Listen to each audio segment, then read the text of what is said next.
Hello students, welcome back. देखिए बच्चों, हम लोगों ने अपनी लास्ट क्लास में स्टार्ट किया था हमारा चैप्टर जिसका नाम है SEBI issue of capital and disclosure requirements.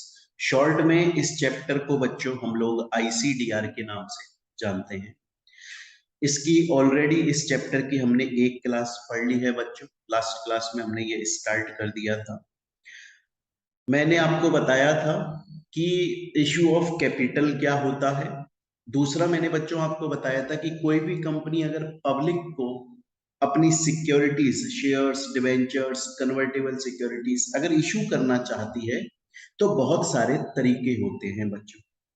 IPO, initial public offer के थ्रू भी इशू किया जा सकता है। फर्दर पब्लिक ऑफर के थ्रू भी इशू किया जा सकता है। क्लियर है ये चीज।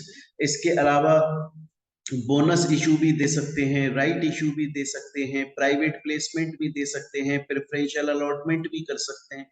ऐसे मैंने बहुत सारे बच्चे आपको बताए थे कि बहुत सारे तरीके होते हैं जिनमें कंपनी ये सिक्योरिटीज अपनी इशू कर सकती है। ये बात मैंने आपको अपने कुछ पिक्चर्स की फॉर्म में भी समझाए थे, जिससे आपको कहानी याद रहे, एग्जाम्पल याद रहे। क्लियर है बच्चों।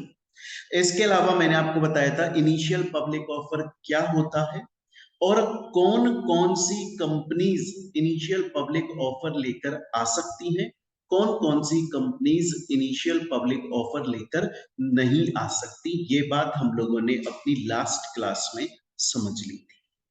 ठीक है बच्चों। अच्छा, दूसरी बात, मैंने आप लोगों को बोला था लास्ट क्लास में कि इस चैप्टर से रिलेटेड जो प्रीवियस ईयर के क्वेश्चंस हैं उनको भी हम सॉल्व करेंगे। हम नॉर्मली करते हैं, पूरा स्कैनर सॉल्व करते हैं। पर बच्चों, मैं आप लोगों को बताना चाहूंगा कि इस चैप्टर से रिलेटेड सीएमए एग्जाम के अंदर, मैं सीएमए फाइनल के लिए ही बात करता हूं, सिर्फ ये अपना एक्सक्लूसिव सीएमए फाइनल की क्लास है। ठीक है ना। तो सीएमए फाइनल के लॉ के एग्जाम में इस चैप्टर से रिलेटेड एक भी क्वेश्चन डायरेक्टली नहीं आया। इस चैप्टर से डायरेक्टली एक भी क्वेश्चन एग्जाम के अंदर नहीं आया है बच्चों।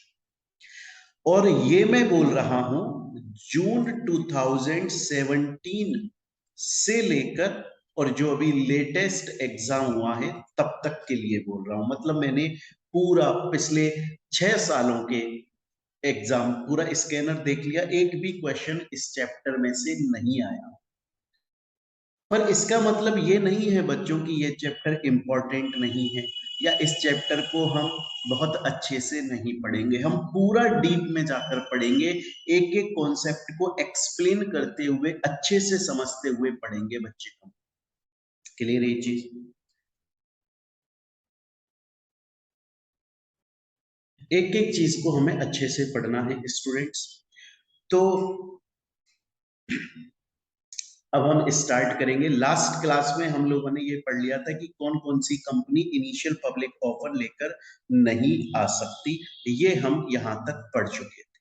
चलिए, तो अब हम बच्चों जो नेक्स्ट टॉपिक पढ़ना स्टार्ट कर रहे हैं, हमारा नेक्स्ट टॉपिक है कि अगर कोई कंपनी इनिशियल पब्लिक ऑफर लेकर आ रही है, वो कंपनी जो एलिजिबल है, वो कंपनी जो आईपीओ लेकर आ सकती है, वो कौन कौन सी कंपनीज होती है, वो मैंने आपको लास्ट क्लास में समझा दिया था।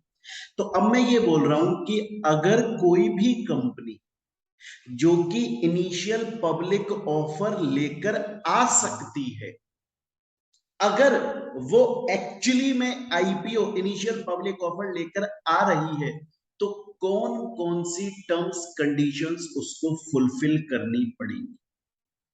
तो आप बड़े ध्यान से समझिएगा बच्चों। देखें, जैसे एग्जाम्पल के तौर पे सपोज कीजिए बच्चे, आपकी कंपनी है रिलायंस। सबसे पहली बात तो वो आईपीओ तब ला सकती है जब वो, हमने पढ़ी थी 5 कंडीशंस, अगर वो पांचों की पांचों कंडीशन को फुलफिल करती है तो वो आईपीओ ला सकती है। सपोज कीजिए बच्चों, रिलायंस कंपनी पांचों की पांचों कंडीशंस को फुलफिल करती है, आईपीओ लाने के लिए एलिजिबल है, वो आईपीओ ला सकती है। और वो एक्चुअली में आईपीओ लेकर आ रही है, इनिशियल पब्लिक ऑफर लेकर आ रही है। तो जब वो इनिशियल पब्लिक ऑफर लेकर आएगी ना बच्चों, तो 4 कंडीशंस हैं, 4 कंडीशंस हैं जो इसे फुलफिल करनी पड़ेगी। अगर इसने 4 में से एक भी कंडीशन फुलफिल नहीं करी, तो ये जो आईपीओ लेकर आई वो आईपीओ वैलिड नहीं माना जाएगा। तो मुद्दा हमारा अब ये निकल के आया कि अगर कोई भी कंपनी, एनी कंपनी, कोई भी कंपनी अगर इनिशियल पब्लिक ऑफर लेकर आ रही है, तो फिर उसे 4 कंडीशन फुलफिल करना मैंडेटरी, कंपलसरी, जरूरी है। चारों की चारों कंडीशन फुलफिल करना जरूरी है। ऐसा नहीं है कि उन 4 में से उसने कोई सिर्फ एक आध कंडीशन फुलफिल कर दी, नहीं, उसे चारों की चारों कंडीशंस फुलफिल करना जरूरी है स्टूडेंट्स। तब जाकर वो कंपनी, उसका जो आईपीओ आएगा कंपनी का, वो आईपीओ वैलिड माना जाएगा, अदरवाइज वैलिड नहीं माना जाएगा। स्टूडेंट बोलता है सर मेरे को ये बात आपकी समझ में आ गई। सर मुझे ये बात समझ में आ गई कि अगर कोई भी कंपनी इनिशियल पब्लिक ऑफर लेकर आना चाहती है तो हर कंपनी नहीं ला सकती। पहले तो 5 कंडीशंस हैं, अगर पांचों कंडीशंस को वो कंपनी फुलफिल करती है तो वो आईपीओ ला सकती है, और वो पांचों कंडीशन हमने लास्ट क्लास में पढ़ ली। अब अगर वो एलिजिबल है और वो आईपीओ ला रही है, तो आईपीओ लाते वक्त उसको 4 कंडीशन फुलफिल करनी है। वो चारों की चारों कंडीशन अगर फुलफिल हो रही है तो आईपीओ वैलिड है, इनिशियल पब्लिक ऑफर वैलिड है, उसका कोई दिक्कत नहीं है। 4 में से एक सिंगल कंडीशन भी फुलफिल नहीं हुई तो उसका लाया हुआ आईपीओ वैलिड नहीं माना जाएगा। स्टूडेंट बोलता है सर यहां तक आपका कंसेप्ट मुझे समझ में आ गया, लेकिन एक बात तो बताओ, वो कौन सी है सर चारों कंडीशंस जो कि एक कंपनी जो आईपीओ लेकर आ रही है उसे वो चारों कंडीशन फुलफिल करनी है? वो चारों कंडीशन है कौन सी, ये तो समझा दो। हाँ तो वो मैं समझा देता हूँ स्टूडेंट, आप देखिएगा बड़े प्यार से। मैं जो आपको समझाऊंगा बच्चे एग्जाम्पल से समझाऊंगा, डायरेक्टली एग्जाम्पल से, डायरेक्टली एग्जाम्पल। देखिए सबसे पहली बात, कंडीशन समझिएगा। कंडीशन ये है बच्चे कि जो भी कंपनी आईपीओ लेकर आ रही है उसके पास में उसकी नेट टेंजिबल असेट, सर ये टेंजिबल असेट का मतलब क्या होता है? वो जो हमें दिख रही है। नेट टेंजिबल असेट कम से कम, कम से कम 3 करोड़ की होनी चाहिए। कम से कम 3 करोड़ की नेट टेंजिबल असेट उस कंपनी के पास में होनी चाहिए जो आईपीओ लेकर आ रही है। सर कब होनी चाहिए? जिस ईयर में वो आईपीओ ला रही है। सपोज करें वो आईपीओ लेकर आ रही है करंट फाइनेंशियल ईयर 2022-23 के अंदर, तो जिस ईयर में वो आईपीओ लेकर आ रही है उसके लगातार पिछले 3 साल, कौन से हो गए पिछले 3 साल? 2021 से 22, 20 से 21 और 19-20। इन पिछले तीनों सालों के अंदर 3 करोड़ की नेट टेंजिबल असेट होनी चाहिए। एक बात याद रखिएगा, मैं ये नहीं बोल रहा हूं कि ये टोटल मिलाकर, इन तीनों सालों में टोटल मिलाकर नहीं, हर साल ईच ईयर में कम से कम 3 करोड़ की नेट टेंजिबल असेट होनी जरूरी है। इसमें भी कम से कम 3 करोड़ की नेट टेंजिबल असेट होनी चाहिए, इसमें भी कम से कम 3 करोड़ की नेट टेंजिबल असेट होनी चाहिए, इसमें भी। ऐसा नहीं है कि इसमें 1 करोड़ हो गई, इसमें 1 करोड़ हो गई, इसमें 1 करोड़ हो गई, तीनों को टोटल करा तो 3 करोड़, वो सही नहीं है। तो मैं दोबारा से बोल रहा हूं, बड़े ध्यान से सुनिएगा बच्चे। अभी एग्जाम्पल करेंगे हम, ये जो एग्जाम्पल दिख रहा है इसे सॉल्व करेंगे हम, पहले समझ लो। अगर कोई भी कंपनी इनिशियल पब्लिक ऑफर लेकर आना चाहती है तो पहली कंडीशन ये है कि उसके पास में नेट टेंजिबल असेट कम से कम 3 करोड़ की होनी चाहिए। कब होनी चाहिए? लगातार पिछले तीनों ईयर्स के अंदर, जिस ईयर में वो आईपीओ ला रही है उसके लगातार पिछले तीनों सालों में हर साल ईच ईयर में कम से कम नेट टेंजिबल असेट 3 करोड़ का होना जरूरी है। उससे ज्यादा है तो अच्छी बात है, उससे कम नहीं होना चाहिए। स्टूडेंट बोलता है समझ गया सर, सिर्फ इतनी सी कंडीशन है? नहीं, इसी के अंदर एक और कंडीशन।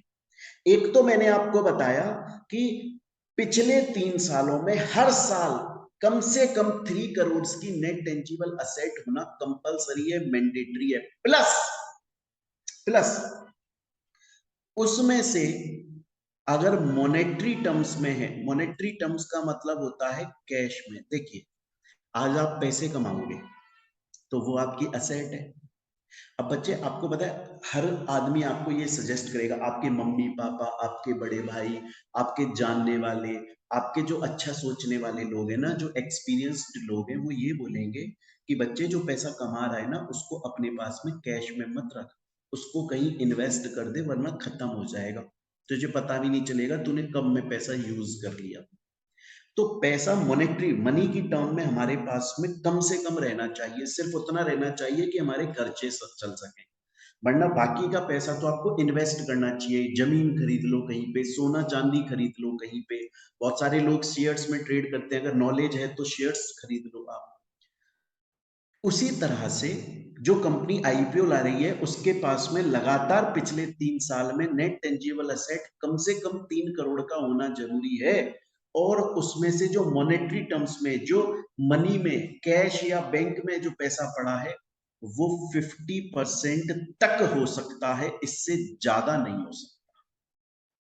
तो हमने पहली कंडीशन पढ़ी कि नेट टेंजिबल असेट लगातार पिछले 3 सालों के अंदर कम से कम 3 करोड़ का होना जरूरी है, और उसके अलावा वो जो 3 करोड़ का नेट टेंजिबल असेट है लगातार पिछले 3 सालों में अगर वो मॉनेटरी टर्म्स में है तो मैक्सिमम 50% तक, मतलब 1.5 करोड़ तक मॉनेटरी टर्म्स में हो सकता है, इससे ज्यादा नहीं हो सकता। अगर इससे ज्यादा है तो कंडीशन फुलफिल नहीं हो रही है, आईपीओ वैलिड माना जाएगा। देखिए एग्जाम्पल करते हैं हम। एक कंपनी है बच्चों, उसका नाम है मोहित बंसल क्लासेस कंपनी, और ये कंपनी बच्चों आईपीओ लेकर आना चाहती है, ला रही है। इसकी टोटल असेट जो है वो 150 करोड़ है, उसमें से नेट टेंजिबल असेट 100 करोड़ है। तो इसकी नेट टेंजिबल असेट कितनी है हम यहाँ पर लिखते चलते हैं साथ में। इसकी नेट टेंजिबल असेट कितनी है बच्चों? 100 करोड़। 100 करोड़ कौन, अच्छा ये कौन से ईयर में लेकर आना चाहती है? ये लेकर आना चाहती है 2021-22 के अंदर, सॉरी 22-23 के अंदर लेकर आना चाहती है, ये इस वाले ईयर में लेकर आना चाहती है। अब हम बात कर रहे हैं इसकी पिछले 3 सालों में चले जाते हैं कितनी नेट टेंजिबल असेट। तो 2021-22 के अंदर इसकी 100 करोड़। हाँ तो ये तो सही है, कम से कम 3 करोड़ होनी चाहिए थी, ये सही है। उससे पहले वाले साल में और चले जाते हैं हम,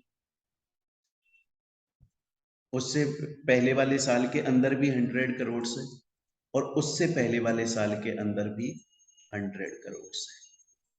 इसका मतलब लगातार पिछले 3 साल में कम से कम 3-3 करोड़ की नेट टेंजिबल एसेट होनी चाहिए, वो तो कंडीशन फुलफिल हो रही है। अब ये बोल रहा है कि लेकिन जो ये 100 करोड़ है ना, इसमें से 70 करोड़ इसके पास मॉनेटरी टर्म्स में, इसका मतलब 70%। और हमने बोला था मॉनेटरी टर्म्स में मैक्सिमम कितना हो सकता है? 50% तक हो सकता है, इससे ज्यादा नहीं। तो इसने एक कंडीशन तो फुलफिल कर दी, कौन सी? कि इसके पास में लगातार पिछले 3 सालों के अंदर कम से कम 3-3 करोड़ की नेट टेंजिबल असेट है हर साल। लेकिन मॉनेटरी टर्म्स में मैक्सिमम कितना हो सकती है? 50%, उससे ज्यादा नहीं हो सकती। लेकिन इसके पास 70% है, तो ये आईपीओ इसका वैलिड नहीं माना जाएगा। देखो लिखा हुआ है, कंपनी जो है, यहां तक कि आपको बात समझ में आई, तो आईपीओ इसका वैलिड नहीं माना जाएगा। ये हमने यहां तक पढ़ लिया, यहां तक, यहां तक। ये पढ़ा है अभी हमने सिर्फ। अभी ये वाला नहीं पढ़ना है आपको, ये नोट अभी नहीं पढ़ना है, वो मैं पढ़ाऊंगा। तो मैं दोबारा से एक बार एक्सप्लेन करता हूँ, बड़े प्यार से और आराम से समझिए, देखिए डिटेल में समझिए। मैंने आपको बोला कि अगर कोई भी कंपनी आईपीओ लेकर आ रही है तो उसे 4 कंडीशंस फुलफिल करना जरूरी है, चारों की चारों, वरना उसका आईपीओ वैलिड नहीं माना जाएगा। पहली कंडीशन मैंने आपको बताई, उसकी जो नेट टेंजिबल असेट है लगातार पिछले 3 साल में कम से कम 3-3 करोड़ की होनी चाहिए, और उसमें से जो मॉनेटरी टर्म्स में हो सकता है वो मैक्सिमम 50% तक हो सकता है, इससे ज्यादा नहीं हो सकता। अगर ये कंडीशन फुलफिल नहीं हो रही है तो आईपीओ वैलिड नहीं है, वो कंपनी आईपीओ नहीं ला सकती। स्टूडेंट बोला समझ में आ गया सर, लेकिन एक डाउट है, एक क्वेश्चन है सर मेरा। मैंने कहा क्या क्वेश्चन है? बोला सर आपने बोला ये जो मोहित बंसल क्लासेस कंपनी है, इसकी नेट टेंजिबल असेट 100 करोड़ है, ये आपने यहां पे बोला, और उसमें से जो मॉनेटरी टर्म्स में है वो 70 करोड़ है, मतलब 70% मॉनेटरी टर्म्स में है, तो कंडीशन फुलफिल नहीं हो रही।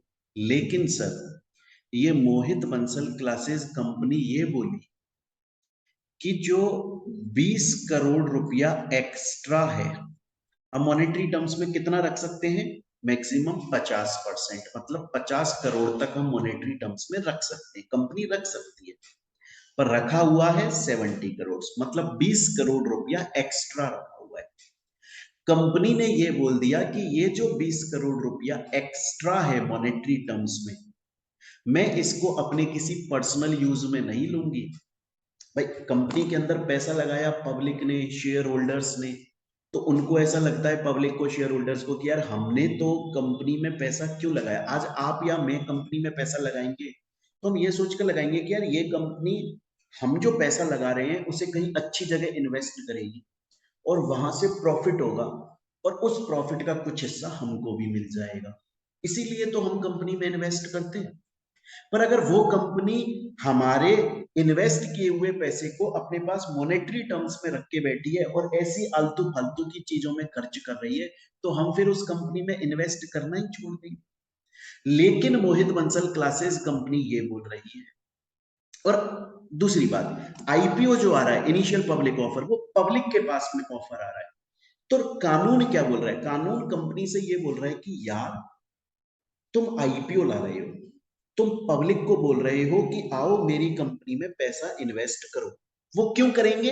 वो इसलिए करेंगे, इस भरोसे पर करेंगे कि हम जो कंपनी में पैसा लगाएंगे शायद कंपनी उसको अच्छे प्रोजेक्ट में लगाएगी, कहीं अच्छी जगह इन्वेस्ट करेगी, वहां से रिटर्न कमाएगी और हमें भी कुछ प्रॉफिट होगा। लेकिन अगर तुम ऑलरेडी अपने पास में, तुम्हारे पास में जो नेट टेंजिबल असेट है उसका 50% से ज्यादा मॉनेटरी टर्म्स में लेकर बैठे हो, इसका मतलब तुमने पैसा इन्वेस्ट नहीं किया। अगर तुम्हारे पास में पैसा कैश में पड़ा है, बैंक में पड़ा है, इसका मतलब तुम पैसा कहीं पर इन्वेस्ट करते नहीं हो। क्यों ला रहे हो यार तुम आईपीओ? मतलब ऑलरेडी जिन लोगों ने तुम्हारे अंदर इन्वेस्ट किया, तुमने उनका पैसा अभी तक कहीं पर लगाया नहीं है, उस पैसे को तुमने मॉनेटरी टर्म्स में कैश की फॉर्म में अपने पास में रखा हुआ है, और अब तुम पब्लिक को बोल रहे हो कि आओ मैं आईपीओ लेकर आ रही हूं, आओ आओ मेरे अंदर इन्वेस्ट करो। पब्लिक क्यों करेगी भाई इन्वेस्ट? तुम पब्लिक का नुकसान कर रहे हो। पब्लिक जो पैसा तुम्हारे अंदर लगा रही है तुम उसे कहीं इन्वेस्ट ही नहीं करते, अपने पास में मॉनेटरी टर्म्स में लेकर बैठे हो। नहीं, ये वैलिड नहीं है। अगर तुमने अपना जो नेट टेंजिबल असेट है उसके 50% से ज्यादा मॉनेटरी टर्म्स में रखा, तो तुम आईपीओ नहीं ला सकती, क्योंकि तुम आईपीओ लाने लायक नहीं हो, क्योंकि तुम पब्लिक का पैसा बर्बाद कर दो। ऐसा कानून ने ये कंडीशन बनाई। लेकिन मोहित बंसल क्लासेस जो हमारी कंपनी है वो ये बोल रही है कि सर देखिए 20 करोड़ रुपया मैंने एक्स्ट्रा मॉनेटरी टर्म्स में अपने पास में रखा हुआ है। मैं आपसे ये प्रॉमिस करती हूँ, कंपनी बोल रही है कि मैं ये प्रॉमिस करती हूँ कि ये जो 20 करोड़ रुपया एक्स्ट्रा मॉनेटरी टर्म्स में रखा है, इसको कंपनी के बिजनेस के लिए ही यूज में लिया जाएगा, इसको किसी दूसरे यूज में। ऐसा नहीं है कि मैंने 50% से ज्यादा जो मॉनेटरी टर्म्स में पैसा रखा है वो इसलिए रखा है कि मुझे अय्याशी करनी है, मुझे पैसे उड़ाने हैं। नहीं, मुझे भी पता है पब्लिक का पैसा है। इस एक्स्ट्रा अमाउंट को जो 50% से ज्यादा है, उस एक्स्ट्रा अमाउंट को मैं कंपनी के बिजनेस के लिए ही यूज में लूंगी। तो जिन लोगों ने पैसा लगाया था हमारी कंपनी में, उनका लॉस नहीं होगा, क्योंकि ये एक्स्ट्रा अमाउंट 50% से ज्यादा जो मॉनेटरी टर्म में है, उसको कंपनी के बिजनेस के यूज में ही लिया जा रहा है। अगर ऐसा प्रॉमिस कर देती है तो फिर उस केस में आईपीओ ला सकती है। तो बच्चों, अभी तक हमने पहली कंडीशन पढ़ी। अगर कोई भी कंपनी आईपीओ लाना चाहती है तो फर्स्ट कंडीशन हमने पढ़ी, और वो हमने क्या पढ़ा है बच्चों, कि नेट टेंजिबल असेट कम से कम 3 करोड़ की होना जरूरी है लगातार पिछले 3 सालों के अंदर, और मॉनेटरी टर्म्स में मैक्सिमम 50% तक हो सकता है, इससे ज्यादा नहीं हो सकता। लेकिन अगर कंपनी ये प्रॉमिस कर देती है कि जो एक्स्ट्रा अमाउंट है उसको कंपनी के बिजनेस के यूज में ही लिया जाएगा, ऐसा नहीं है कि किसी पर्सनल यूज में लिया जाएगा, तो फिर कोई दिक्कत नहीं है, फिर आईपीओ आ सकता है। पर बच्चों, इस फर्स्ट कंडीशन का एक एक्सेप्शन भी है। सर वो एक्सेप्शन क्या है? एक तो एक्सेप्शन मैंने अभी अभी आपको पढ़ा दिया। एक्चुअली में देखा जाए तो फर्स्ट कंडीशन के दो एक्सेप्शन है। एक तो मैंने आपको पढ़ा दिया कि अगर कंपनी के पास में नेट टेंजिबल असेट की मॉनेटरी टर्म्स में 50% से ज्यादा है, लेकिन वो कंपनी ये प्रॉमिस कर रही है कि जितना ज्यादा है उतना हम यूज में ले लेंगे। किस चीज के यूज में ले लेंगे? कंपनी के बिजनेस में, तो कोई प्रॉब्लम नहीं है। एक और एक्सेप्शन, सपोज करिए कि कोई कंपनी है और उस कंपनी की एक प्रमोटर है, कोई कंपनी का एक प्रमोटर है, और उस प्रमोटर ने कंपनी के शेयर्स होल्ड किए हुए हैं, और वो प्रमोटर अब उन शेयर्स को बेचना चाहता है। एग्जाम्पल के तौर पे, जैसे मोहित बंसल क्लासेस एक कंपनी है, और कैटरीना कैफ इस कंपनी की प्रमोटर हैं, और इन्होंने शेयर्स होल्ड किए हुए हैं किसके? मोहित बंसल क्लासेस कंपनी के। अब ये इन शेयर्स को बेचना चाहती हैं। इसके लिए ये कंपनी के पास में गई, ये आई कंपनी के पास, बोली कि मैंने आपके शेयर्स होल्ड किए हुए हैं आपकी कंपनी के, आप प्लीज उन शेयर्स को पब्लिक को बेच दो आईपीओ बनाकर। ये बोली, देखिए नॉर्मली आप आईपीओ लेकर आते हैं तब आप अपने शेयर्स को बेचते हैं, अभी मैंने आपके शेयर्स होल्ड किए हैं, आप उनका आईपीओ लेकर आओ और पब्लिक को बेच दो। तो इस तरह के इशू को ऑफर फॉर सेल बोला जाता है। जब कंपनी का प्रमोटर, जिसने कंपनी के शेयर्स होल्ड किए हुए हैं, वो प्रमोटर खुद अपने शेयर्स को कंपनी के थ्रू पब्लिक को बेचता है आईपीओ लाकर, उसे ऑफर फॉर सेल बोला जाता है बच्चे। और उस केस में जो कंडीशन होती है आईपीओ की, वो सिर्फ इतनी होती है कि नेट टेंजिबल असेट पिछले 3 सालों में 3-3 करोड़ की होनी चाहिए। 50% वाली कंडीशन अप्लाई नहीं। तो स्टूडेंट बोलता है सर मुझे समझ में आ गया, एक बार इस फर्स्ट कंडीशन को रिवाइज कर। देखो, फर्स्ट कंडीशन ये है कि नेट टेंजिबल असेट लगातार पिछले 3 साल में 3-3 करोड़ की होना जरूरी है हर साल, और उसका मॉनेटरी टर्म्स में मैक्सिमम 50% तक हो सकता है, इससे ज्यादा नहीं हो सकता। ज्यादा हो सकता है अगर कंपनी उस ज्यादा अमाउंट को अपने बिजनेस में यूज में लेना चाहे। लेकिन अगर कंपनी का कोई प्रमोटर, जिसने कंपनी के शेयर्स होल्ड करे हैं, वो उन शेयर्स को पब्लिक कंपनी के थ्रू आईपीओ में बेच रहा है, कंपनी आईपीओ लेकर आ रही है और प्रमोटर बोल रहा है कि मेरे शेयर्स को आप पब्लिक को बेच दो एज आईपीओ लाकर, तो फिर उस केस में बच्चे उसे हम ऑफर फॉर सेल बोलते हैं। उस इशू को ऑफर फॉर सेल बोला जाता है, और उसमें ये 50% वाली लिमिट अप्लाई नहीं होती, सिर्फ ये 3 करोड़ वाली लिमिट अप्लाई होती है। स्टूडेंट बोलता है सर मेरे को अभी तक आपकी बात समझ में आ गई, मुझे समझ में आ गया आईपीओ लाने के लिए पहली कंडीशन क्या है। सर अब हम चलते हैं हमारी सेकंड नंबर की कंडीशन।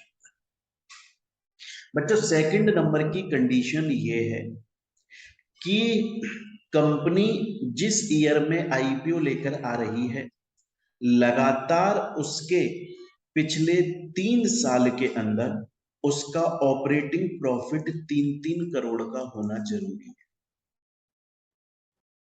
प्लस उन तीनों सालों का टोटल का एवरेज निकाला जाए तो कम से कम 15 करोड़ का होना जरूरी है। मैं समझाता हूं, एक बार बड़े प्यार से समझिएगा, फिर मैं इसका क्वेश्चन भी करवाऊंगा। सपोज करिए कंपनी है रिलायंस, और रिलायंस कंपनी आईपीओ लेकर आना चाहती है 2022-23 में। क्लियर है ये चीज यहां तक बच्चे? तो कंडीशन क्या है? दो कंडीशन है। एक तो है कि जो उसका ऑपरेटिंग प्रॉफिट है कंपनी का लगातार पिछले 3 साल में,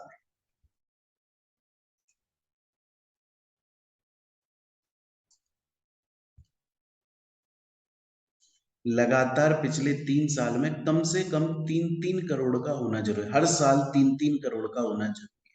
ये पहली कंडीशन। दूसरा, इनका टोटल लगाकर जब इनका एवरेज निकाला जाए तो कम से कम वो 15 करोड़ आना चाहिए। मतलब ऑपरेटिंग प्रॉफिट लगातार पिछले 3 साल में कम से कम 3-3 करोड़ का होना जरूरी है, प्लस जब उन तीनों सालों का एवरेज ऑपरेटिंग प्रॉफिट निकाला जाए वो कम से कम 15 करोड़ होना जरूरी है। जैसे हम एक बार क्वेश्चन करके देखते हैं। देखिए ये कंपनी है एयरटेल कंपनी।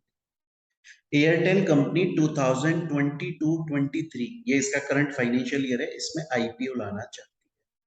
इसका ऑपरेटिंग प्रॉफिट देखते हैं हम पिछले 3 साल का, 22 करोड़, 22 करोड़ एंड 2 करोड़, 22 करोड़, 22 करोड़, 2 करोड़। इसका अगर एवरेज निकालोगे बच्चे तो कितना निकल कर आएगा? 22 प्लस 22 ये हो गए 44, ठीक है, प्लस 2 46, तो 46 डिवाइड बाई 3 15.33 करोड़। मतलब एवरेज ऑपरेटिंग प्रॉफिट कितना होना चाहिए? कम से कम 15 करोड़ होना चाहिए। हमारा कितना निकल के आ रहा है? 15.33। क्या एयरटेल आईपीओ ला सकती है? नहीं ला सकती। सर क्यों नहीं ला सकती? क्योंकि मैंने ये बोला था बच्चे कि एवरेज ऑपरेटिंग प्रॉफिट जो है वो पिछले 3 साल का 15 करोड़ होना जरूरी है, और उन्हीं 3 सालों का ऑपरेटिंग प्रॉफिट कम से कम 3 करोड़ होना जरूरी है।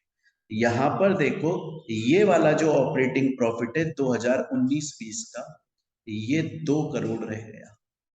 हमारी ये 15 करोड़ वाली कंडीशन तो फुलफिल हो गई। एवरेज ऑपरेटिंग प्रॉफिट पिछले 3 साल का अगर हमने एवरेज निकाला तो 15 करोड़ तो आ रहा है, लेकिन जो एक दूसरी कंडीशन कि ऑपरेटिंग प्रॉफिट पिछले 3 साल का हर साल 3-3 करोड़ होना जरूरी है, वो फुलफिल नहीं हो पाई। दोनों फुलफिल होना जरूरी है। ये बात देखिए बच्चे, मैंने यहां पर आपको एक्सप्लेनेशन में भी लिखी हुई। स्टूडेंट बोलता है सर अभी तक आईपीओ की आपने 2 कंडीशन बताई, दोनों समझ में आ गई सर। आपने आईपीओ की पहली कंडीशन बताई कि लगातार पिछले 3 साल के अंदर हर साल नेट टेंजिबल असेट कम से कम 3 करोड़ की होनी जरूरी है। उसका मॉनेटरी टर्म्स में मैक्सिमम 50% तक हो सकता है, उससे ज्यादा नहीं हो सकता है। उससे ज्यादा हो सकता है अगर जितना ज्यादा कंपनी ने प्रॉमिस किया है कि जितना वो एक्स्ट्रा है 50% से ऊपर है वो हम कंपनी के बिजनेस में यूज करेंगे। अच्छा, अगर ऑफर फॉर सेल आ रहा है, मतलब प्रमोटर अपने शेयर कंपनी के थ्रू आईपीओ में बेच रहा है, तो 50% वाली लिमिट नहीं लगती। ये मैंने एग्जांपल से समझाया। फिर दूसरी कंडीशन मैंने बच्चे आपको बोली कि जो एवरेज ऑपरेटिंग प्रॉफिट है पिछले 3 साल का वो कम से कम 15 करोड़ होना चाहिए, और ऑपरेटिंग प्रॉफिट उन्हीं 3 साल का कम से कम 3-3 करोड़ हर साल में होना चाहिए। हमने जो एग्जाम्पल देखा उसके अंदर 15 करोड़ जो है वो हमारा एवरेज ऑपरेटिंग प्रॉफिट तो निकल के आया, लेकिन उन 3 साल का हर साल ऑपरेटिंग प्रॉफिट 3-3 करोड़ नहीं आ रहा। 2 साल में तो हो गया, 1 साल में 2 करोड़ ही रह गया। स्टूडेंट बोलता है सर यहां तक मुझे पूरी तरह से हर एक चीज समझ में आ चुकी है, कोई दिक्कत वाली बात नहीं। चलते हैं अब नेक्स्ट कंडीशन पर। नेक्स्ट कंडीशन ये है बच्चे कि जिस ईयर में कंपनी आईपीओ लेकर आ रही है लगातार उसके पिछले 3 साल के अंदर उसकी नेटवर्थ कम से कम 1-1 करोड़ की होनी चाहिए, हर साल 1-1 करोड़ की नेटवर्थ होनी चाहिए, सिंपल कंडीशन है।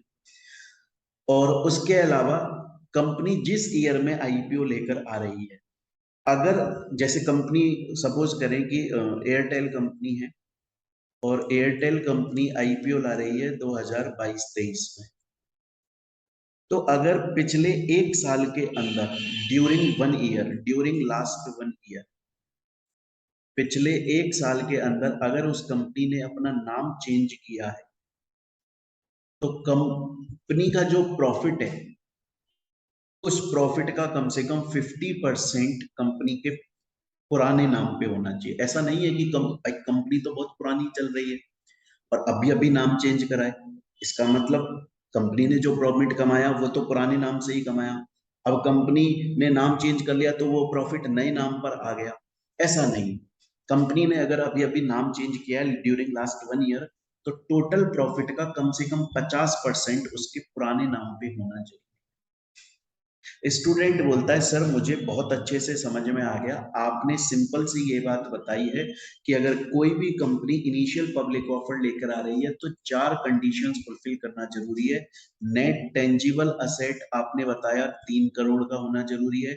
एवरेज ऑपरेटिंग प्रॉफिट आपने बताया 15 करोड़ का होना जरूरी है, इसमें ऑपरेटिंग प्रॉफिट 3 करोड़ का होना जरूरी है।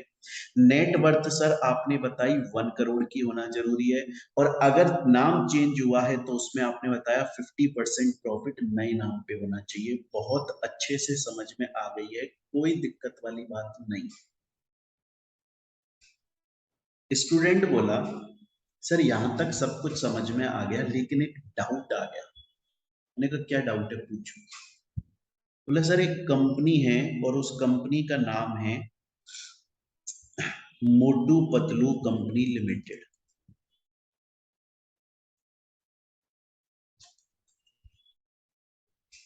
बोले सर वो कंपनी जो आपने हमें लास्ट क्लास में 5 कंडीशंस पढ़ाई थी कि अगर ये पांचों कंडीशन फुलफिल हो रही है रेगुलेशन 5 में, तो ही कंपनी आईपीओ लाने के लिए एलिजिबल होती है, तो वो सोच सकती है आईपीओ लाने का, वो एलिजिबल है आईपीओ लाने के लिए,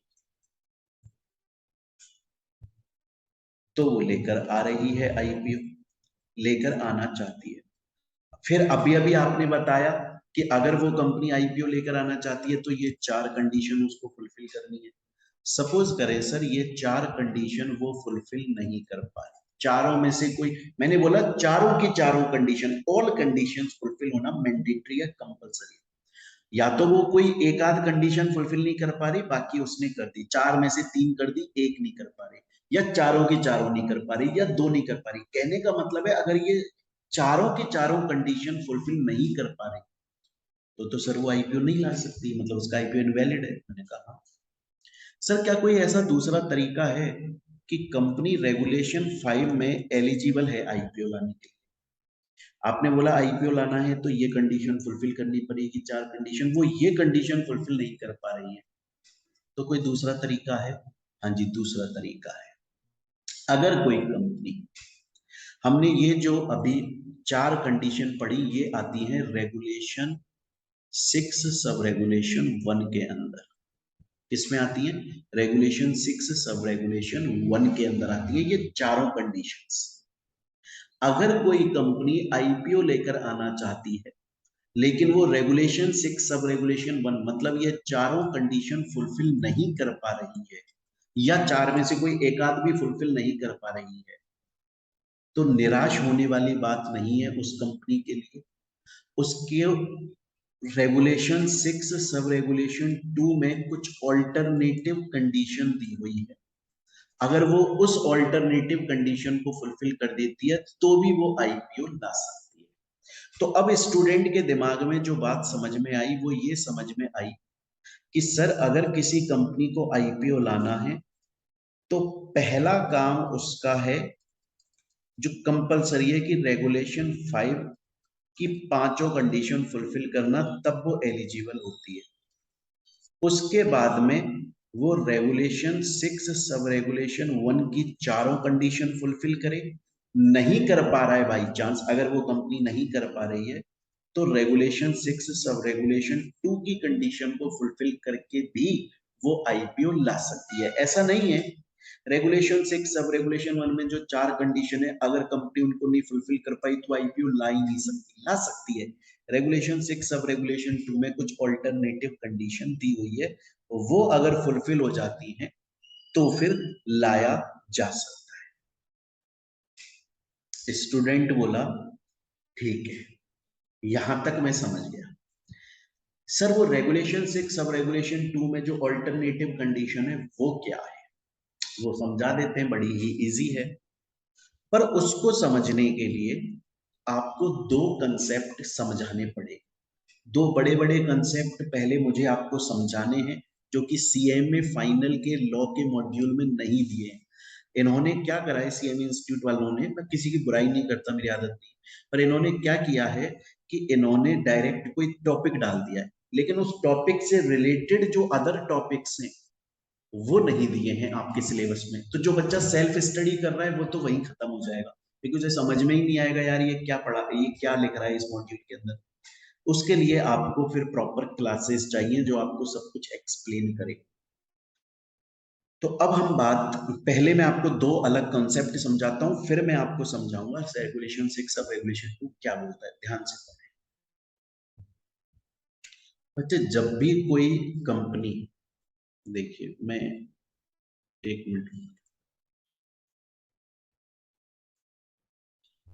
एक खाली पेज ले लेते हैं, आपको फिर अच्छे से समझाएंगे, यहाँ पे समझाएंगे। अभी देखिए, जब भी कोई कंपनी पब्लिक इशू लेकर आ रही है,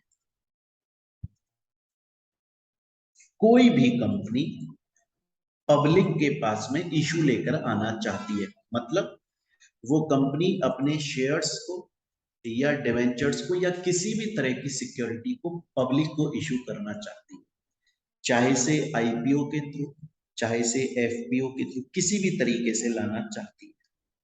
आईपीओ एफपीओ क्या होता है मैंने लास्ट क्लास में समझा दिया। तो अगर कोई भी कंपनी अपनी सिक्योरिटीज पब्लिक को इशू करना चाहती है तो काफी मेथड्स हैं। हम दो मेथड्स की बात करें, वो दो में से किसी भी मेथड से लेकर आ सकती है। पहला मेथड जो होता है बच्चे, उस मेथड का नाम है फिक्स्ड प्राइस मेथड।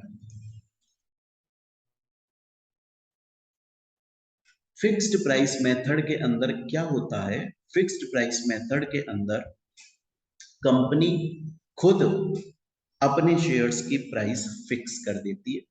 जैसे कंपनी ने बोल दिया कि मेरा शेयर तो 500 रुपये में बिकेगा, जिसको बनता है खरीद ले, जिसका नहीं बनता है भैया, जिसको महंगा लगता है या जो इतना फाइनेंशियली नहीं है वो मत खरीदे जाए, मेरा शेयर तो 500 में बिकेगा, बात खत्म यार।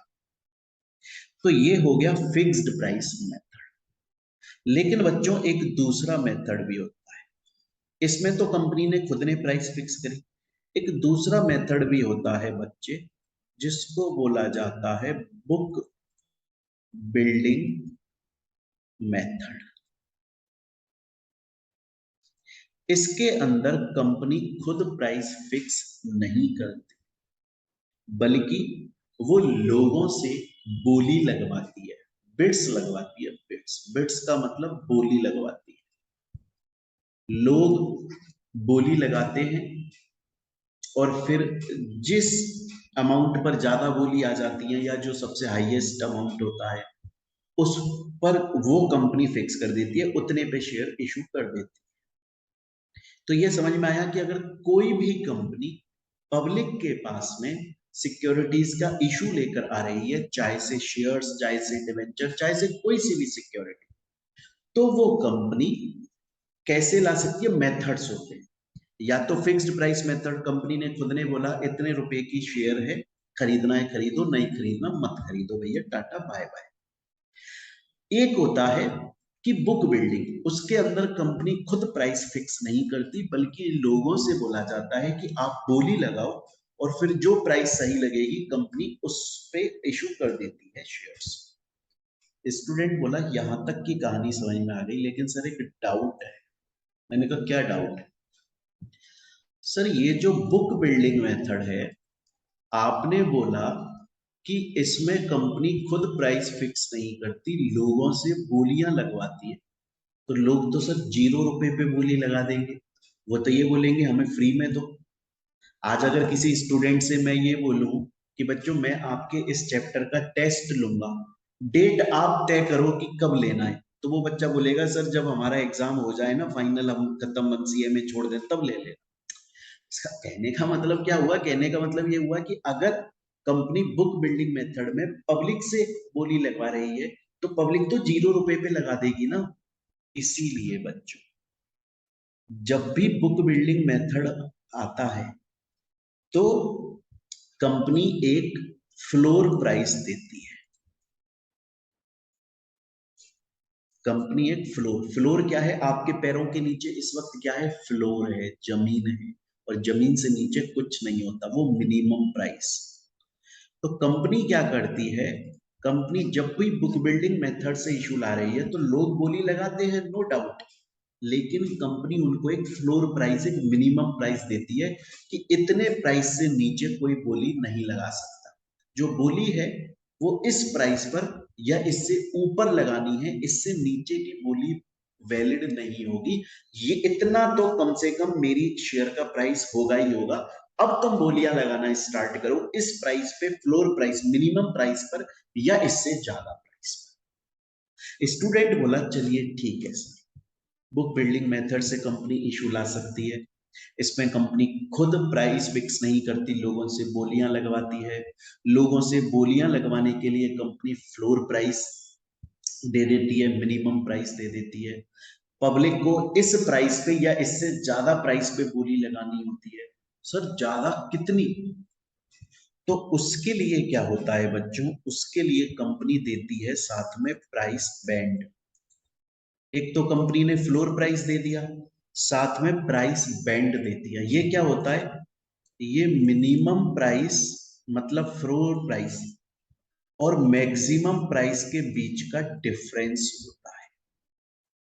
ये मैक्सिमम 20% तक हो सकता है। ध्यान रखिएगा, 20 रुपीज नहीं बोल रहा हूं, 20% बोल।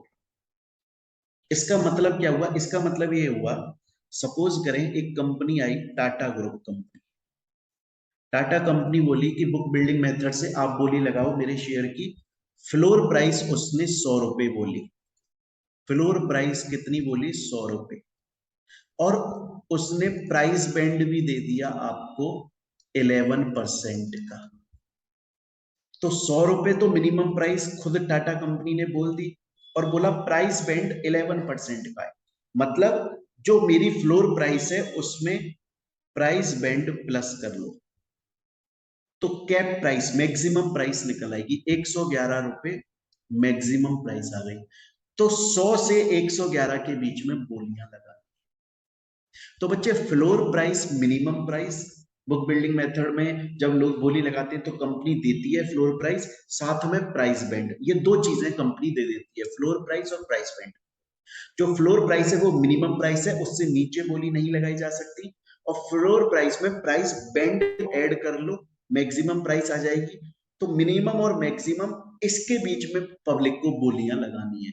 और मैक्सिमम प्राइस कैसे निकल के आई? फ्लोर प्राइस में प्राइस बैंड को ऐड कर लो। प्राइस बैंड क्या है? मिनिमम प्राइस और मैक्सिमम प्राइस के बीच का डिफरेंस है। ये मैक्सिमम 20% तक का हो सकता है, 20% तक का हो सकता है, उससे ज्यादा नहीं हो सकता। स्टूडेंट बोला ठीक है सर, मुझे आपका ये कॉन्सेप्ट समझ में आ गया। अब कोई दूसरा कॉन्सेप्ट भी बात समझा रहे थे आप? हाँ, मैं अब एक और कॉन्सेप्ट आपको समझाऊंगा, तब जाकर फिर हम आगे मूव करेंगे। ठीक है, एक और कॉन्सेप्ट मैं आपको समझाऊंगा। पहले वो कॉन्सेप्ट और समझ लो, फिर हम दोबारा से आएंगे आईपीओ की alternative condition, regulation 6 sub regulation 2। ये है राहुल द्रविड़ और ये है धोनी। इन दोनों में बातचीत हो रही है, ध्यान से सुनो। राहुल द्रविड़ ने बोला कि धोनी, ये जो सिक्योरिटीज मार्केट है, स्टॉक एक्सचेंज है, इसमें बहुत सारे लोग आते हैं और शेयर्स, डिवेंचर्स ये सब परचेज करते हैं अलग अलग कंपनियों के। हम इनको इन्वेस्टर बोलते हैं।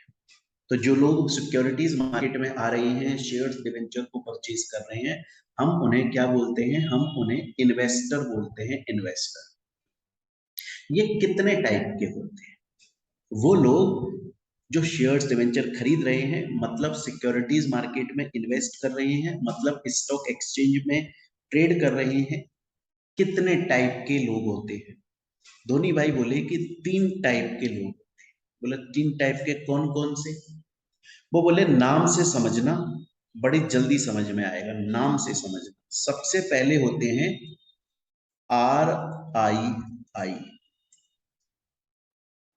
इनका पूरा नाम होता है रिटेल इंडिविजुअल इन्वेस्टर। अब नाम से समझो बच्चे, नाम से समझो।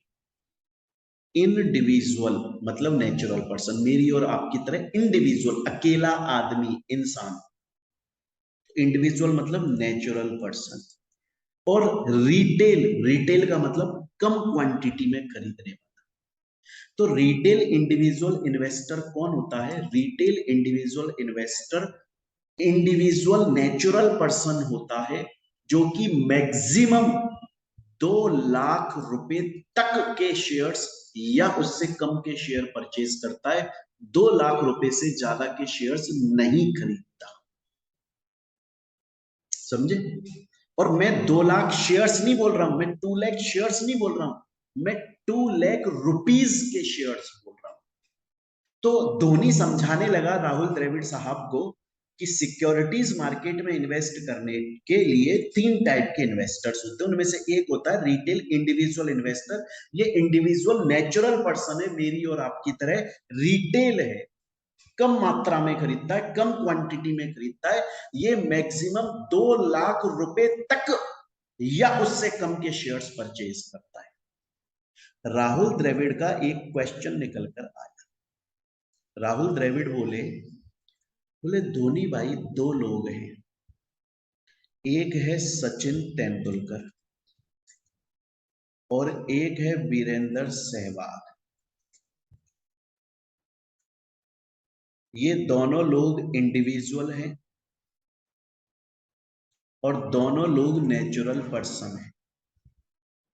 सचिन ने शेयर्स परचेज किए 2 लाख रुपए तक के या उससे कम के, और सहवाग ने परचेज किए 5 या मोर देन 2 लाख के shares, more than ₹2 lakh, 2 lakh रुपए से ज्यादा के शेयर्स परचेज करें।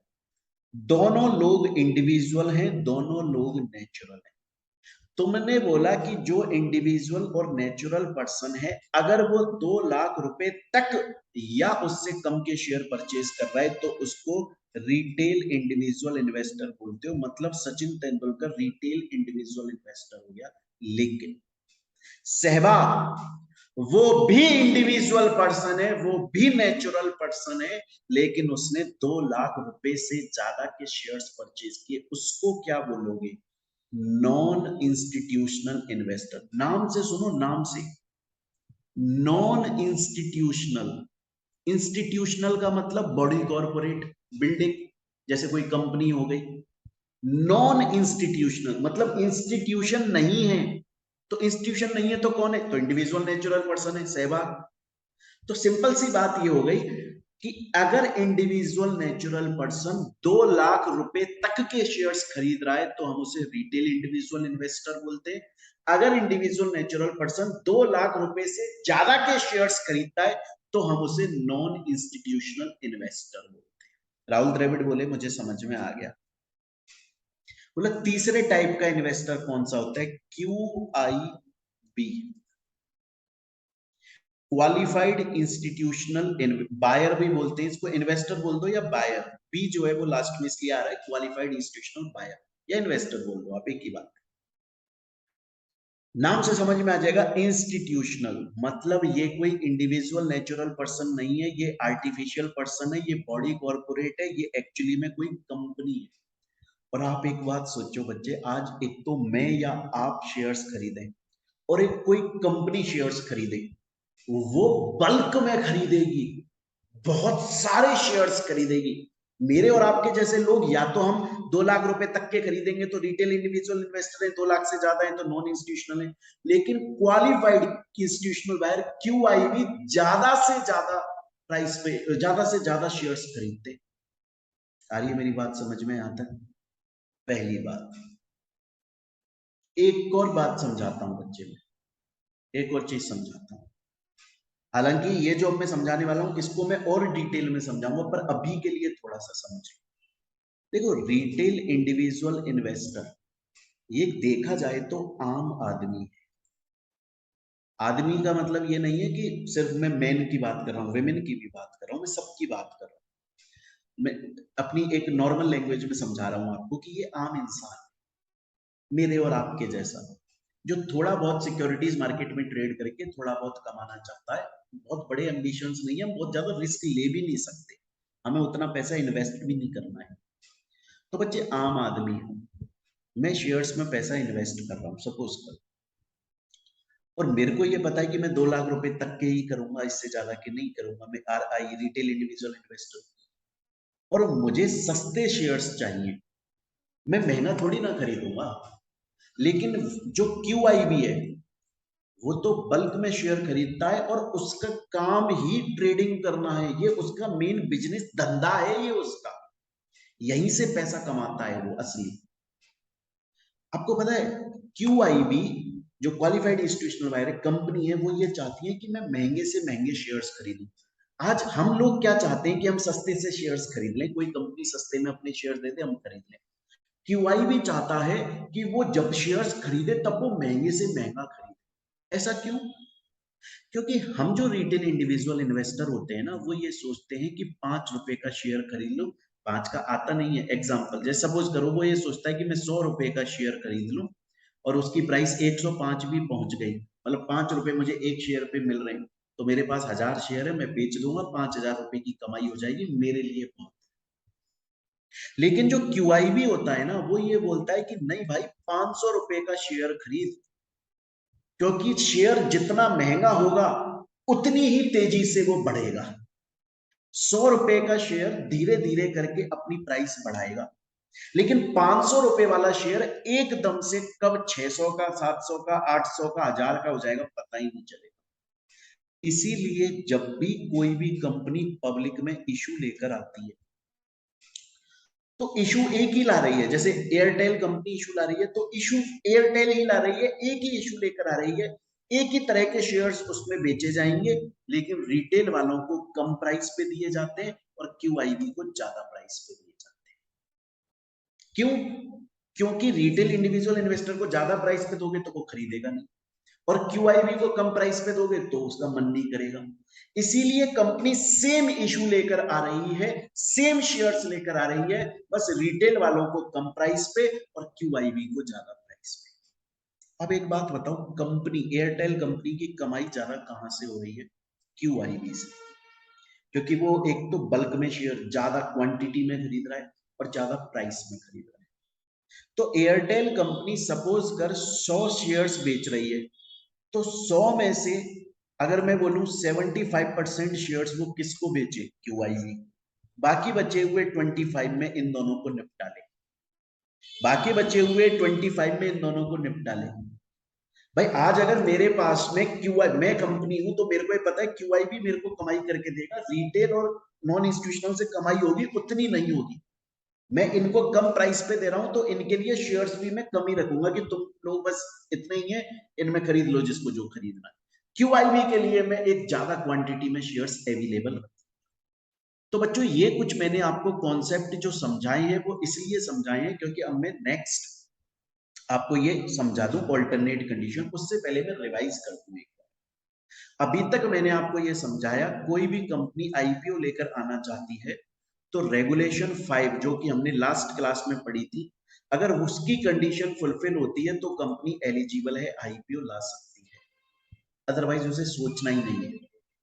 अब सपोज करो रेगुलेशन 5 की कंडीशन फुलफिल है, वो एलिजिबल है, तो वो रेगुलेशन 6 सब रेगुलेशन 1 की चारों कंडीशन फुलफिल कर दे जो मैंने आपको समझाई थी। अगर उसने चारों की चारों कंडीशन फुलफिल कर दी तो वो आईपीओ लेकर आ जाएगी, अदरवाइज वो नहीं ला सकती।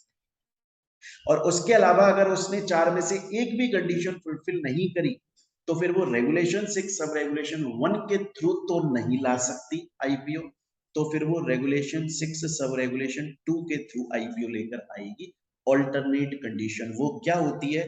वो बहुत ही सिंपल है कि वो टोटल जितना इशू लेकर आ रही है उसका 75% उसे क्यूआईबी को ऑफर करना पड़ेगा, प्लस वो सिर्फ बुक बिल्डिंग से इशू लेकर आई। तो अगर कोई कंपनी रेगुलेशन 6 सब रेगुलेशन 1 की चारों कंडीशन फुलफिल कर देती है तो वो फिक्स्ड प्राइस मेथड या बुक बिल्डिंग मेथड किसी से भी इशू लेकर आ सकती है। लेकिन अगर वो नहीं करती तो ऑल्टरनेट मेथड है रेगुलेशन 6 सब रेगुलेशन 2, वो बोलता है कि सिर्फ और सिर्फ बुक बिल्डिंग मेथड से इशू आएगा और क्यूआईबी को टोटल इशू का कम से कम 75% दिया जाए। स्टूडेंट बोलता है सर यहाँ तक मेरे को एक एक चीज बहुत ही डिटेल में और अच्छे से समझ में आ चुकी है। आपने मुझे ये समझा दिया कि पब्लिक इशू क्या होता है, फिर आपने मुझे कुछ कंडीशन समझा दी कौन सी कंपनी आईपीओ ला सकती है, फिर आपने मुझे आईपीओ जब ला रहे हैं तो रेगुलेशन 6 सब रेगुलेशन 1 की चारों कंडीशन समझा दी। अगर वो फुलफिल नहीं हो रही है तो अल्टरनेट कंडीशन समझा दी रेगुलेशन 6 सब रेगुलेशन 2 की। उसके लिए आपने मुझे 3 इंपॉर्टेंट कॉन्सेप्ट समझाए जो सीएमए मॉड्यूल में नहीं दिए हुए हैं लेकिन पढ़ने हमें जरूरी थे। यहां तक आपको समझ में आ गया? इनके अलावा स्टूडेंट्स कुछ और नॉर्मल जनरल कंडीशंस भी होती हैं, वो मैं जल्दी जल्दी पढ़ाऊंगा क्योंकि मेन कंडीशंस हमने पढ़ ली। और ये चैप्टर सीएमए फाइनल लॉ के लिए एग्जाम मैंने आपको बताया एक भी क्वेश्चन अभी तक आया नहीं इसमें से। अब वो जनरल कंडीशंस क्या है वो ध्यान से देखिएगा। सपोज करो बच्चों कोई कंपनी है, जैसे कोई भी कंपनी उठा लो, एबीसी कंपनी है, आज वो आईपीओ लेकर आना चाहती है, मतलब वो पब्लिक को अपने शेयर्स इशू करना चाहती है, यही है ना? कैसे करेगी? किसी स्टॉक एक्सचेंज के थ्रू करेगी। मैंने स्टॉक एक्सचेंज चैप्टर पढ़ाया था आपको, SEBI act 1992 first chapter section B का, उसमें पूरा कंप्लीट डिटेल पढ़ाया था। तो स्टॉक एक्सचेंज के थ्रू, अब स्टॉक एक्सचेंज तो इंडिया में बहुत सारे हैं, दो तो मेन रिकॉग्नाइज्ड स्टॉक एक्सचेंज है, एक है बॉम्बे स्टॉक एक्सचेंज, एक है नेशनल स्टॉक एक्सचेंज, उसके अलावा 96 स्टॉक एक्सचेंज और है।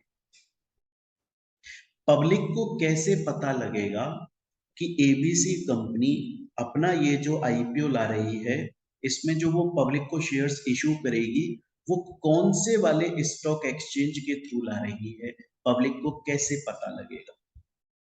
तो कंपनी क्या करती है, कंपनी एक ऑफर डॉक्यूमेंट देती है पब्लिक को जिसमें सब कुछ लिखा होता है कि कंपनी इस तारीख को इशू ला रही है, टोटल इतना इशू लेकर आ रही है, इतने शेयर्स इशू करे जाएंगे, इस प्राइस पर करे जाएंगे और कौन से स्टॉक एक्सचेंज पे करे जाएंगे, पब्लिक कौन से स्टॉक एक्सचेंज के थ्रू शेयर्स खरीद सकती है, उस स्टॉक एक्सचेंज का नाम भी कंपनी उस ऑफर में लिख के देती है। अब क्वेश्चन ये आता है कंपनी ऐसे कैसे किसी स्टॉक एक्सचेंज का नाम अपने ऑफर में लिख देगी कि भैया उस स्टॉक एक्सचेंज के थ्रू हम शेयर्स इशू कर रहे हैं? तो उसके लिए उसने पहले स्टॉक एक्सचेंज से अप्रूवल ली, इन प्रिंसिपल अप्रूवल। और बच्चों ये कॉन्सेप्ट मैंने आपको सेबी एलओडीआर चैप्टर के अंदर बहुत डिटेल में समझाया है, एग्जाम्पल के साथ, प्रीवियस ईयर के क्वेश्चन के साथ कि इन प्रिंसिपल अप्रूवल क्या है। यहां मैं दोबारा नहीं समझाने वाला हूं सेम चीज को, इससे पहले वाले चैप्टर में जस्ट समझा के आया हूं। तो बच्चों यहां तक आपको बात समझ में आ गई कि कोई भी कंपनी पब्लिक के पास में अगर इशू लेकर आ रही है तो वो पहले किसी स्टॉक एक्सचेंज से परमिशन लेगी कि क्या मैं आपके ऊपर लिस्ट होकर, क्या मैं आपके थ्रू अपना इशू लेकर आ जाऊं, मैं आपका नाम अपने ऑफर में लिख दूं ऑफर डॉक्यूमेंट में, जिससे पब्लिक आपकी वेबसाइट पे आके मेरी कंपनी के शेयर्स खरीद ले। पहले स्टॉक एक्सचेंज से अप्रूवल लेना जरूरी।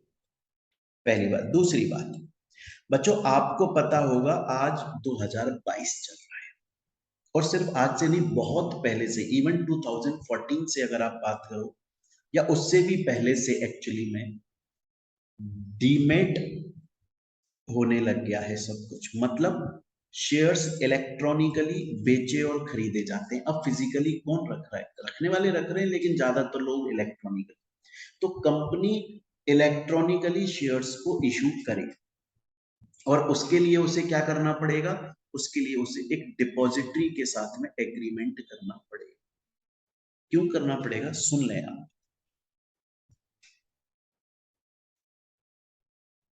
डिपॉजिटरी एक कंपनी होती है, और ये कंपनीज एक्ट में तो कंपनी की तरह रजिस्टर्ड है, ये सेबी के पास में भी रजिस्टर्ड है। इसका काम क्या होता है? इसका काम होता है डीमेट अकाउंट ओपन करना। जैसे बैंक में जाके बैंक अकाउंट ओपन होता है ना, आपको अगर बैंक में पैसा रखना है तो उस बैंक में अकाउंट खोलना पड़ेगा। उसी तरह से अगर आपको शेयर्स इलेक्ट्रॉनिकली खरीदने या बेचने हैं तो उसके लिए डीमेट अकाउंट होना जरूरी है, जो कि डिपॉजिटरी के थ्रू ही खुल सकता है और कोई नहीं खोल सकता। पहली बात, जब भी कोई कंपनी इशू लेकर आती है तो वो एक कोई से भी, बहुत सारी डिपॉजिटरी है, एनएसडीएल, सीडीएसएल, बहुत सारे, वो किसी एक डिपॉजिटरी से एग्रीमेंट कर लेती है कि हम इशू लेकर आ रहे हैं, तो बहुत सारे लोग इलेक्ट्रॉनिकली शेयर्स परचेज करेंगे, तो वो एप्लीकेशन आप तक आएगी, आप उनके डीमेट अकाउंट ओपन करके और उनको शेयर्स अलॉट कर देना, उन लोगों को जिनको हम अप्रूव करेंगे। तो डिपॉजिटरी के साथ में एग्रीमेंट होना चाहिए, ये जनरल नॉर्मल कंडीशन समझा। इसके अलावा जो भी कंपनी आईपीओ ला रही है, उस कंपनी का जो प्रमोटर है, उसने उस प्रमोटर ने शेयर्स होल्ड करे होंगे उस कंपनी के, किसी और कंपनी के, सिर्फ और सिर्फ डीमेट फॉर्म में होल्ड किए होने चाहिए।